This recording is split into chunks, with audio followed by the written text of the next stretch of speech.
নমস্কার, আমার ভুরিভোজ চ্যানেলে সকলকে স্বাগত জানাই। Welcome to my channel Bhuribhoj. আজকে বানাবো আলু আর ঢ্যাঁড়স দিয়ে দারুণ স্বাদের একটা রেসিপি। তার জন্য ভাতে সেদ্ধ দিয়ে দিলাম আলু। এখানে মিডিয়াম সাইজের দুটো আলু নিয়েছি, বেশ কয়েকটা ঢ্যাঁড়স নিয়েছি। ঢ্যাঁড়সটা ভালো করে ধুয়ে পরিষ্কার করে নিয়ে আমি এটা ভাতে সেদ্ধ করতে বসিয়ে দিচ্ছি। ভাত সেদ্ধ হবার আগেই কিন্তু ঢ্যাঁড়স ভালোভাবে সেদ্ধ হয়ে যাবে। ঢ্যাঁড়স সেদ্ধ হতে মোটামুটি 10 থেকে 15 মিনিট সময় লাগবে। তারপরে আমি হাতার সাহায্যে প্যান থেকে এই ঢ্যাঁড়সগুলোকে তুলে নেব। এইভাবে সমস্ত ঢ্যাঁড়স তুলে নিতে হবে। আর ঢ্যাঁড়সগুলো কিন্তু অবশ্যই গোটা সেদ্ধ দেবো, কেটে দেব না। এভাবে সমস্ত ঢ্যাঁড়সগুলো তুলে থালায় রেখে দিচ্ছি। থালায় রেখে একটু ঠান্ডা করে নেব।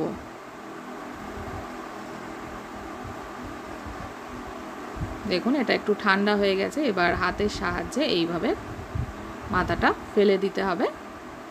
এইভাবে ছুরি দিয়েও আপনারা কেটে নিতে পারেন, তবে যেহেতু ভালোভাবে সেদ্ধ হয়ে যায় তাই এটা হাত দিয়েও কিন্তু এইভাবে ভেঙে নেওয়া যায়।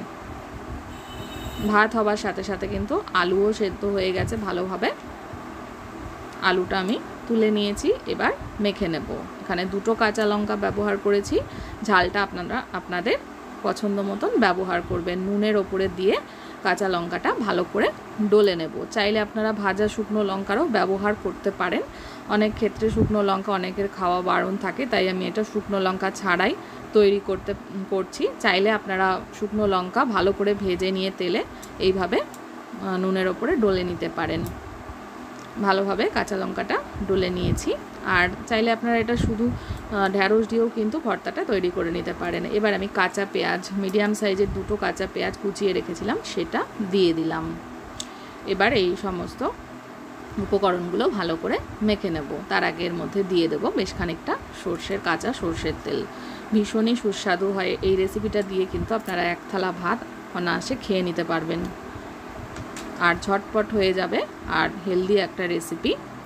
সুগারের পেশেন্টদের যাদের আলু খাওয়া বারণ আছে তারা সেক্ষেত্রে শুধু ঢ্যাঁড়স দিয়ে কিন্তু এটা করে নিতে পারেন, আলু ছাড়াও ভালো লাগবে।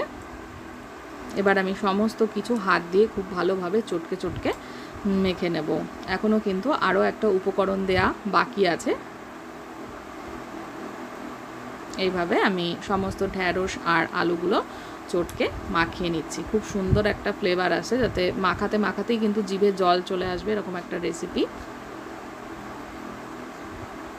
যারা ঢ্যাঁড়স খেতে ভালোবাসেন না তারাও কিন্তু এইভাবে ঢ্যাঁড়স বা ভিন্ডিটার ভর্তা তৈরি করে খেতে পারেন।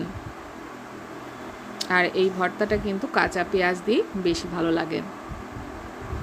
খুব ভালোভাবে এটা মাখানো হয়ে যাওয়ার পরে এবার শেষে আমি এর মধ্যে দিয়ে দেব একটু লেবুর রস। খুব বেশি কিন্তু দেব না, অল্প একটু লেবুর রস দিয়ে দিলাম।